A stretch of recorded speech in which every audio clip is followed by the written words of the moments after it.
The John Wick franchise has redefined the action film genre. It's crazy.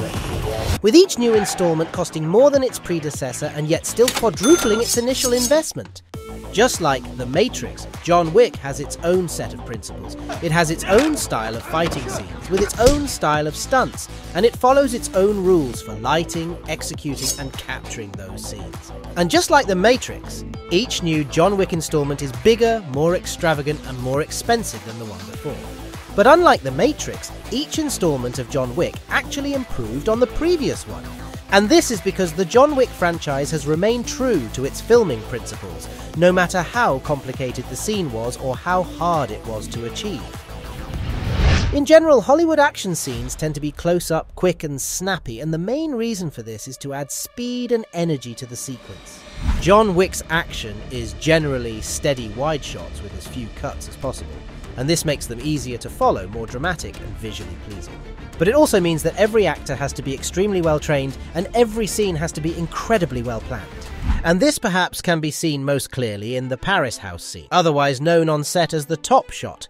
It had complex choreography, dog attacks, exploding shotgun rounds and stunts, muzzle flashes and bullet impacts, dust, debris and pyro elements, and wirework and smashing mirrors. It had a tremendous number of independent parts that all had to come together at precisely the right time and exactly the right place. Because any slight error meant that everything would have to be reset and they'd have to start again from the beginning. But with so many components to control, it is virtually impossible for absolutely everything to go well in the same take. So the filmmakers would either have to reduce the number of components in the sequence or add more cuts. And this was a compromise that they just weren't willing to make, so they turned to visual effects.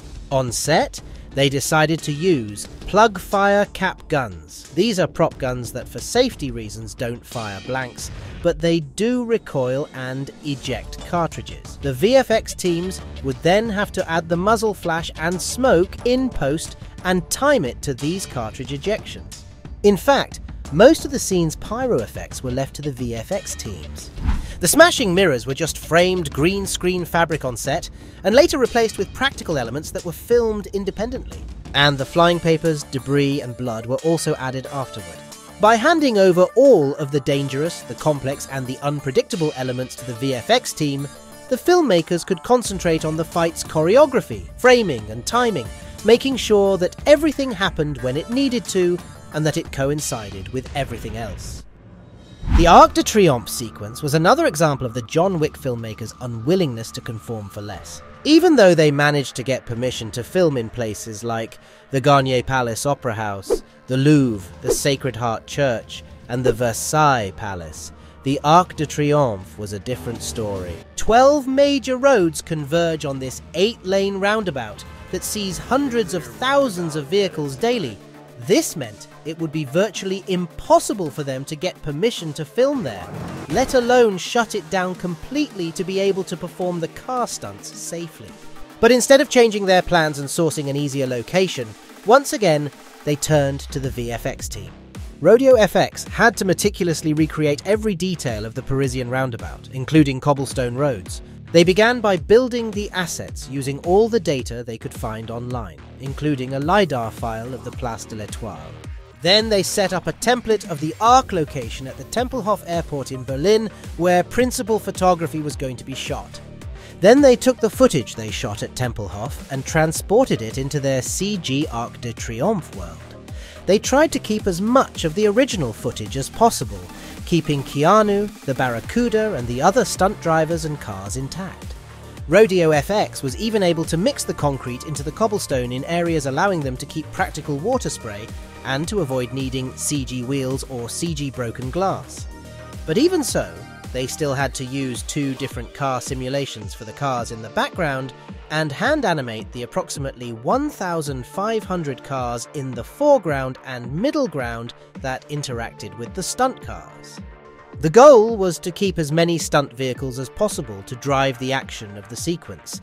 But even when they kept a real vehicle, they still had to body track it in order to add reflections of their CG Paris environment and reflect its front and rear lights onto the CG vehicles and environment. And on top of all this, they still had to add the hits, muzzle flashes, sparks, and paint chips. In fact, the John Wick filmmaker's willingness to go to any lengths to achieve a shot isn't just apparent in the big action scenes, but also in the little details too. In this shot, they wanted John Wick to pick up his gun whilst power sliding around a corner. But this created its own set of problems.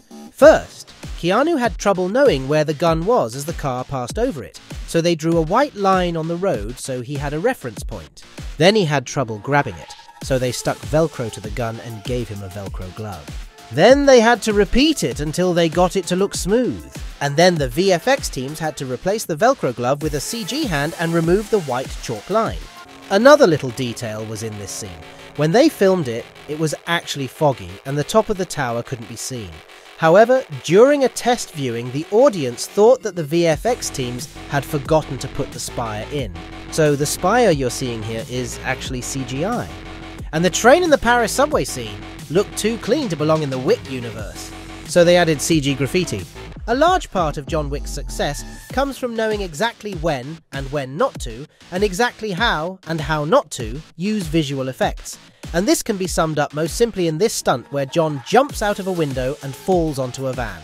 The majority of filmmakers would have just had a stuntman fall from the window onto some mats and then hand over to a digidouble and digital van for the impact.